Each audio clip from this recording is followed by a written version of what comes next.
Hope you guys are ready for another episode of Double D's in your face. That's right. Welcome back to another episode of Toxic Masculinity. I gotta get dressed.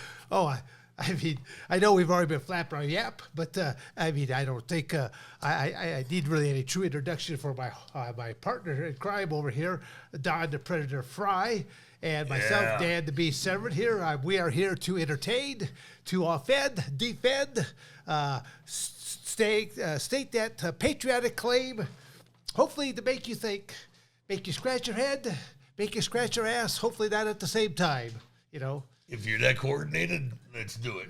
More power to you. Here you go. Get dressed, Oh, partner. I'm sorry here.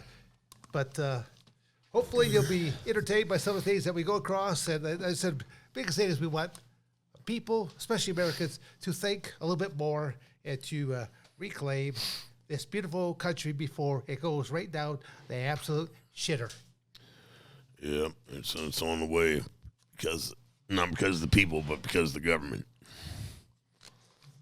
The best people on the planet is in the United States of America. You know. That's why everyone's trying to come here. Yep. But the government's shitting on everybody. So where are we at? What are we going to aim here at first here? I know we've got some questions from different people that have posted things on our Facebook pages and things of that nature. Is that where we're going to look to go with this, Sarah? All right. Here, I've got... We're doing the Double D Q&A. Is that what we're hitting today? Well, you call it double D's in your face. Yeah, Double D's in your face. Let's do it. So here's from, I'm not sure, should I say the people's names? Something like that? Okay, from Mike, and I may not do any justice to his last name. Sawarski, I believe. It's like... So Mike says, so I'd like to know who has been confused with the other the most at a meet greet. What was the best moment when you told a fan that the figure or photo is not of me, or did you just sign it and move on? Who's the realest man in the room between the two of us? Well, I mean, yes, I've had different people come up to me at different times and go, "Hey, Don, how's it doing?" I go, "I'm not Don, I'm Dan." I go, and again, I use comedy most time going to it's I know it's hard to tell us mustache men away from each other, but there is a big difference because obviously my mustache is more trim and in alignment, and this man you got to take a weed whack or two just to find his face there once again. And you have such a manly voice too. I mean, I can understand. Hey, I cleaned my mustache. Look at it. Well, I mean, obviously, there were times when I think I found a ham sandwich in there, but not what today. What are you doing to my mustache? Now you're scaring the hell out of me. It's your bestest, our hostess. Co-hostess, yes. Yes, and she's usually looking for a snack at all times. She's had enough of your bullshit. Went to sleep. All right, guys. So getting into the fan Q&A from our YouTube channel. We got a bunch of questions here. First one's for Dan from CMV. Says, "Hey Dan, is Don really as cool and awesome as he appears on screen?" Yeah, baby. Yeah. Wow, I am within his arm's reach of him right now. It said CMB or CMV. V is in Victor. Okay, CMV. So I mean, no, Don's a straight up guy. I mean, that's all there I can really say about him. And I've always said before that he actually was a much more complete competitor than what I was. I was just basically that one-trick pony. I was just a amateur wrestler that walked out there and mauled everybody. Did what I could do. And Don, he had a boxing background, and he actually had a judo background. So he actually had a lot more going for him than what I did. And plus he did have that dastardly intimidating mustache there along there with it. Yeah, but you would maul people like like a rabid bear. Yeah. Horny out of come out of hibernation looking for peace. I think that's a whole different. I think that's a whole different phrase of fucking them up now, isn't that? They're done. Yeah. But just remember one thing, there, folks. Both Don, Frye, and I identify as males. We are men. Males. Men. None of them, these, dems, and those who are confused. Moving along. All right, next question. Skipping right along. This one's for both of you. It's from Matt Williams. I want to know who Don and Dan, as young fighters or kids, looked up to or recognized as the baddest dude in non-boxing fighting. Also, who is the most physically freakish fighter they've ever fought or trained with? My dad was the one I looked up to the most. You know, my dad was a amateur boxer, and they wanted to turn him pro. And he said, "No, there are better ways to make a living than getting my nose punched." Yeah. Well, again, I think that the question, though, Tony said was non-boxer, though, right? You said non-boxer? Let's go, Brandon. Yes. Yes. Okay. Yeah, right. Non-boxer. Because I say, as soon as you said that, I'm thinking, wow. Remember, 'cause you're talking to Brandon, not Okay. Tony. Yeah, I'm partner. sorry about that. Yeah, Let's okay. go, Brandon. But excuse-moi.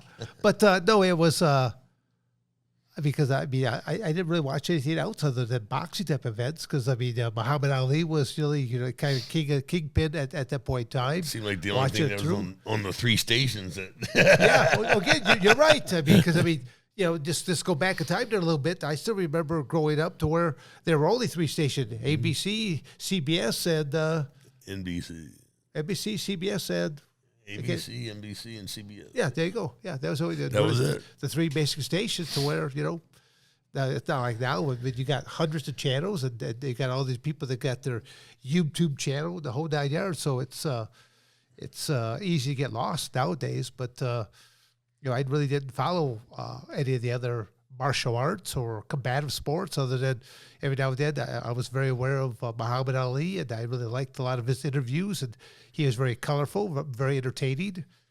What he talked about, but he wasn't putting people down.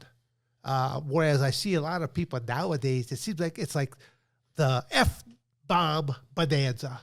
Right. If you hit me with 2 or 3 F-bombs, I'm going to try to hit you with 4 or 5 F-bombs. And I go, come on there, guys. You broaden your vocabulary. Get this thing that's called the thesaurus. It actually broadens your vocabulary. It actually, people will think you're intelligent if you could simply just use a, multi-syllable word. It doesn't have quite the same zig doo down there as that 4-letter word, but No, but the only thing they had besides boxing was pro wrestling, and then you had the Muhammad Ali versus Antonio Inoki. mixed bout. Mixed fight. That was the first mixed martial art bout. Yeah. I I actually think before that took place, though, was Judo Gene LeBell. Did he actually do that with some years before even that bout take place? Or was somewhere in that neighborhood? Or maybe in the same kind of vintage. I'm not sure. Inoki's son had been doing that for a long while. He would fight judo fighters, karate fighters. He with his pro wrestling event. And, like you said, Judo Gene LeBell, he was the referee for that event, Inoki versus Ali. Yes, exactly. Yeah. Again, I'm a big fan of Judo Gene LeBell, just for all the stuff he has. He's one of these tough old hombres that's been in all kinds of movies that people will never know about, and a man of true capabilities. Yeah, he's a great guy too, man. Funnier than horses behind. All right, Brandon, let's go, Brandon. Well, the rest of the question was, who is the most physically freakish fighter that you guys ever fought or trained with? Mine would have been Ken Shamrock, And obviously that was a fight, not a training session. Right, yeah, that was the fight. Him and Mark Goldman, but I think Ken's stronger than Mark. I'm just kind of thinking here as Don's saying that right now, because I've had some international trips that were pretty unique, where I've had some big old Igors lifted me and throw me around. I'm thinking, I don't know what's in their spinach, but I would like to check it out because I've never been. It was that horse meat. Well, I don't know. There are freaks that walk this planet that the UFC or professional wrestling world has not even seen yet. It'd be there was a point in time when they just did that the UFC was trying to they had the best fighters in the world. And I'm thinking predominantly most of the competitors were either from the United States or from Brazil and Canada. That was actually, I'd say, the three biggest. Japan. So I'd say that was probably the four biggest countries that people were coming in at that time. And I used to tell like the ownership at that point, I go, you give me a unlimited account right here. In about 6 months, I'll go off into some of these different foreign countries, Mongolia, Bulgaria, Turkey, or something like that. And I'll bring back Russia. Yeah. I'll bring back 10 new guys that would destroy the current champion. And they're like, going, what? And I'm like, going, you just don't understand how good we have it here in the United States. When you look at the electricity, you've got water that comes out of your faucet. You've got all this kind of stuff where some remote corner, even today, some remote corner of the world, there's some dude that's herding his cattle or his goats or his sheep or whatever. Up the side of a hill. Yep, right? up the side of a hill, and then he's got to fight off 2 or 3 wolves or coyotes or something like that. And if they were to be approached, and say that you pay me how much to fight one person, I give you group discount. Yes, because it's uncanny. We just don't realize how good we have it here in the United States. Right. And Most of these people doing the bitching and complaining, they've never been out of the country. Well, they've been out of the country. Either they have been out of their own state. There's a lot of people that I always say that if you really, everyone wants to go on vacation. They always say, let's go to this other country. Let's go to the Bahamas. Let's go here. Let's go there. I go, you'd be surprised how beautiful the United States is. Every state has something beautiful about it. Absolutely. And so, I always tell people, if you want to just take a trip, just go a couple states over. I go, I like the fact that, I travel back and forth between Michigan and Arizona all the time, and I try to take different routes and go through different states. Or it depends on what time of the year it is, just to see different parts, different beauty of it all. All righty. Let's go, Brandon. Next question. And see, people might think that we're being really mean, but no, actually, Brandon's name is Brandon, right?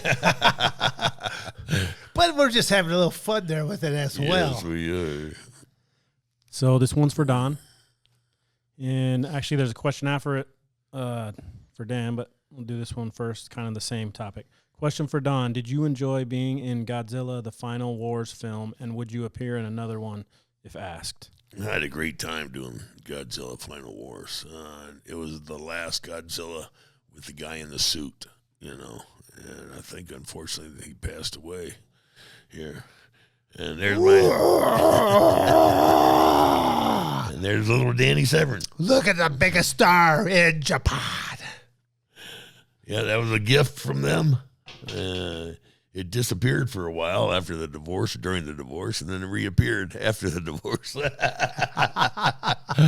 And it still has its head on. That's pretty good. You had to wake up in the morning with, kind of like, I forget the Italian movie right there with the head. Well, all the Don Frye action figures were decapitated. I've got a large collection of decapitated Don Frye action figures. Oh, wow. So next part, I'll give a shout out. That was from Kyle Garfield. And then we got another one here in regards to Godzilla. This is from Nut Allergy Productions. He wants to know, why does Dan hate Final Wars, and would Dan survive against Godzilla? Final Wars, was that the name of the movie? Yes. Oh. Thank you very much for. Oh, I'm sorry. You haven't seen it. Rest assured, I could have probably told you about the popcorn at that location, but Godzilla Final Wars. Oh, I'm sorry. I did not see the movie. Trust me, I like going to movies, really, not so much for the movies anymore, but just to popcorn. Just for the popcorn, no? Just for popcorn. Honestly, I hate to say it, but that is the case. Next question. Next question. Yeah, so much for that. Yeah, okie dokie. Loyalty does not exist. This is even if we're in the line of the buffet, I hate to say this, but they're down, but I'd probably push you down just to get to the front of the line. Nothing personal. This person's screen name is Arizona Cardinals. He would like to know, Don, greetings from Tucson, Arizona. Why don't you come to the Flowing Wells Wrestling Tournament anymore? Good question. Probably because I don't know when it is. If I did, then I would go. Let's see. It should be in February or March, I'd imagine. I guess I should look that up. Good question, Arizona Cardinal. Keep an eye out for Don at the next Next tourney. Floating Wells tournament. Yes, I won that tournament 3 times. 3 times.